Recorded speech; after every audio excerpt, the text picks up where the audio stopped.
Hi everyone, it's Nat here. Hope you're all doing well. I am on with this journal that I've made. Now I've made this with the awesome papers and bits and pieces that I got from Aunty Vera Scrap and Craft for the month of November. The theme was The Man Who Won, so it's a masculine themed journal. It's a little steampunkish, but I wouldn't call it a steampunk journal. It doesn't have cogs, so I assume you've got to put cogs in it to make it steampunk. But anyway, so it is an old book cover. That's my preference, is to use up the many old book covers that I have here. I definitely won't be able to use them all, that's for sure. But I have covered that in some wallpaper that I picked up from the op shop. And I've used some secondhand fabric scraps. I've done a little ruffle up the top, and then I've put this one around. I've just stuck it around here. And I've used one of the Tim Holtz Foundry adornments, and I've put some black brads in it, and then just stuck it on. So I've used some of the awesome Tim Holtz paper stash, the Dapper papers. That's what I've used within the journal for pages as well. I've used some of that and used some of the stamps. Now this one for the front cover is just grab it, is the Professor. And I'm pretty sure I picked that up from Aunty Vera as well. And then I've also used the Noble Gents stamps that were one of my chosen products for this month. I've used some of Aunty Vera's washi tape down the bottom here, and I've just sewn around it, backed it onto some grey cardstock. I embossed the stamping. I got a whole lot of embossing powders from the second-hand shop, so I'm not sure how old they are or whether that makes a difference, because it seems to crackle, but I like that effect. So I like the way the cover turned out. So on the inside I've used some more of the second-hand fabric here to make a pocket. And in that pocket I've just slipped, I had this book on machines, a vintage book, so I've stuck this in there. So these can just be, they can be stuck in their journal if the recipient wants, as flips or just stuck on a page, or they can be backed with some paper. I was going to back them so that they can be journaled on, but I thought I'd leave them. It's something fun that the recipient can play with. They might want to read the bits on the other side. So this is a picture of it's a meal, I'm pretty sure. Not sure what sort of meal. But it's a pretty cool picture. And then I found this in another machinery book I have, and it's about a milling machine. So I thought I'd put that in with the mill. So I just used the title out of this book, I think it was, How Things Work. Put it there on the beautiful papers. So this paper can be written on, and I've just stamped it with, now I've got a whole lot of Tim Holtz stamps here that I hadn't used, so I thought I'd use some of them. Now, can't find that one. It's here somewhere behind me. So that one is the Inventor 2. No, it would be Inventor 1 maybe. I've got Inventor 2 sitting there, which I'm sure I've stamped in here as well. So I've used some offcuts of the paper here and some of the washi tape because I accidentally broke the page a bit, so I've just stuck it back together with the washi tape. Some more stamping and some graph paper. Now this is a little tuck spot there if someone wants to tuck something in there. Vintage picture of a boxer. I thought that would go well with this paper, which has boxes and other fitness things with gentlemen participating. So I made some AT coins following along with what Donna, who's on the team for November as well, made for Aunty Vera Scrap and Craft. So I've used those in here, as well as some postcards that I made following along with one of Wendy Mason's tutorials that she did for Aunty Vera Scrap and Craft as well. So go and check them out. They do really cool things, so you can see what they've done on the Aunty Vera Scrap and Craft blog. So that's the postcard that I made. So I've just slipped that in under the ATC, which I made into a top tuck, and I've just got a little receipt there for some extra writing space. Some vintage paper here, printer paper, some more stamping. Now the journal is quite big, so the pages wouldn't fit A4 folded, so I had to cut them down. So I've used paper hinges to secure two together for this one. This is out of a vintage book I have, and it is on solar cells. This was just a scrap piece of paper. I thought I'd whack it on there, add some journaling space, and it breaks up the pattern a bit, so I quite liked that. Sometimes I just like to grab what's in front of me and use it. It is junk journaling, so use up the junk. Billiard player and a contract score pad for bridge. More journaling space there. This is an envelope that I was gifted, I think, by Marlene. Thanks, Marlene. I think she had a relative that collected stamps, and she gave me his stamp collection, and he had sorted them into all of these envelopes. It's for Encyclopedia Britannica, so I thought that was a cool little envelope to reuse, and it houses one of my postcards there. So I've just paper clipped that over this page so it can be moved around. See if I can get the paper clip back on. These little ones are notoriously difficult, I find. So that's the other side of the page. I just folded it so it can be unfolded and looked at. But whoever gets it might want to stick them down and make it another tuck spot. Some more stamping. This is microfiche. I'm pretty sure I got that from Rayleigh at Craft at the Dungeons, and I thought that's an interesting piece to make a pocket out of, and I've slipped this. I was gifted this as well. Don't know what it is. Name, address, date, items, debit and credit sheet. So that fits nicely in there. Another boxer. A table of cutting speeds. Thought that was interesting. And again, it can be backed with some plain paper to make journaling spot. Some more boxes there. It just says Be You Bravely. They're the Tim Holtz words. Small Talk, I think it is. Stickers. I also got those for my chosen product this month. Another one of my 80 coins, and I've backed that onto some of the beautiful paper to make a little tuck spot. It says Never Give Up. And it's got a Jim Rummy score pad just for more journaling space. It's graph paper again. Some stamping.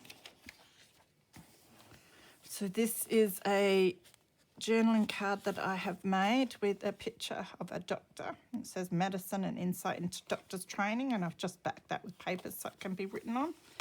I've just paper clipped that on. So another one of the inventor stamps.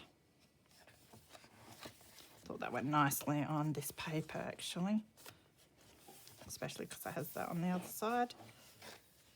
They're the best papers, these Dapper ones. I've had heaps of fun with these this month. Made so many things, and I still have a whole stack of paper left. So this is the inside of a floppy disk, I'm pretty sure. I had a whole heap here and I took them apart. That was years ago, and I never knew what I was going to do with these bits, but I'm really glad I kept them because I love using them. So I made a tuck spot with that, and it says always be on the lookout for the presence of wonder. And I've got a driver's daily log piece in there, just another interesting bit of paper.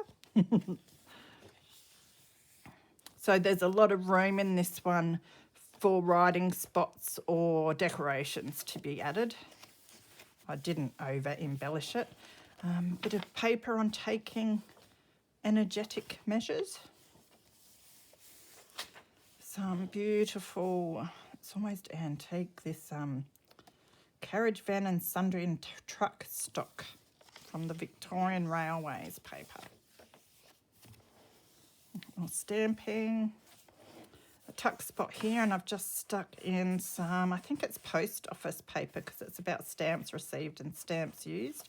Just folded. Oh, I took the page out, so it's like 2 pages. I just had to cut the length down so that they slip in here nicely. So, fair bit of journaling space in this one. Music paper, Wandering. Now this is one of my music roll envelopes with the beautiful start of the music roll. That fit nicely in the middle here, goes with the papers nicely. And in there I've just put some ledger paper that I've ripped out of a book to journal on. So there's enough room in there to fit heaps of ephemera and extra paper to write on. So I've tried not to overfill it, so that's why I haven't got a closure on it. It sits quite nicely at the moment. So another bit of scrap paper that I just stuck down to journal on. This was some paper. I think my mum had tea dyed this and gifted it to me. And it's about something about the phone towers or something, I think. And phone channels and transmitters. And I thought that's quite interesting. So I stamped up the top. Put that in there, a bit more stamping.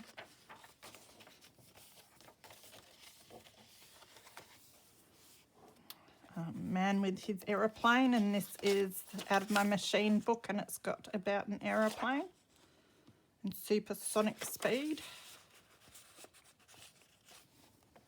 I figure if I leave them loose, if it's a fellow journal maker that ends up with this, they might actually want to use these pieces in their own journals and put other bits and pieces in the tuck spots. That's why I thought I'll just leave them as they are and not back them or anything. Another one of my AT coins. It's like a tailoring theme. It goes nicely with these papers. And some of my vintage tickets. One of these has stamina trousers on the back of it. I found some stamina cards at the second-hand shop really cheap, and I think they're worth a little bit, so I've been hoarding those, or else I would have put one in here. Weekly timesheet. This is another, I think it's one of the microfiche sort of things. It's got, I think, newspapers on it. But I love the colour, and because this one's sort of brighter and blue, I thought it would go nicely, as is that petty cash voucher. Stuff holiday paper. I've just done a bit of stamping and added just a bit of scrappy material from the second-hand store, which I sewed. That's the, is that number 2? I don't know, the Inventors or whatever in stamps, Tim Holtz. So I made that into a tuck spot. And I've got information about telescopes there. Really cool book this is. It's just chock-a-block full of pages like that. So I'll be making a few journals like this in the future. And at the top it just says live, create and tell the story. Some more ledger paper. I think that's German ledger. Creating an image from vintage book, maths book. Now here's a tag that I made with the beautiful papers, and I've got a picture of a microscope and it says microscope, and I've used an eyelet here so it can be swung around, and I've just left some journaling space on the back, so it's a bit like a hidden journaling spot. And then I've got more information about telescopes on this page in this tuck spot. It says replace fear of the unknown with curiosity there. Here it says life doesn't have to be perfect to be wonderful. And then there's a bit of a canister score pad slipped in here. And again, the recipient can add some journaling space there or decorate more if they want. So it's just the other side of the previous pages shown. Another inventory stamp or inventor stamp. It's got light bulbs, and this is about light bulbs and electronic flashes. And it says creativity takes courage. So heaps of journaling space. Another one of my postcards that I've made into a tag. And another one of my AT coins there as a tuck spot. And that's got a bit of the Tim Holtz ruler ribbon, which was one of my November products, and a bulb pin in there. And then last page, another pocket with this secondhand material, some more ruler ribbon, and then this has, it's got information from the book about sewing machines. I thought I'd put that in because there's quite a strong tailoring theme in some of these papers. So I've got 2 pages on the sewing machine, Yahtzee scorecard, and then this, which is, pretty sure that's telescope, that one, sorry. Get my scopes right. So this and the one at the start, I obviously forgot to back, so I'll be backing those with some journaling space and making them into little journaling cards. I always forget something before I film. Now this does fit in there, just takes a bit of a wiggle. just down as far as it goes. And then that's the back. I just left it plain. I love that wallpaper though. It was so cool that I got that just, it was after I started doing the signatures. So just in time to think, oh, I'd like that on the cover, I think. So that was heaps of fun to make. Thank you so much, Aunty Vera, for all the awesome products. I loved using the Tim Holtz this month. I know why everyone raves on about him now. So check out what everyone else has made. If you're not already in Aunty Vera's Facebook group, which is Crafty Vera and Friends, then go and find it and join it, because we have a bit of fun and we show all the beautiful things we make each month. So take care, everyone. Have some fun, and I will see you again soon. Bye.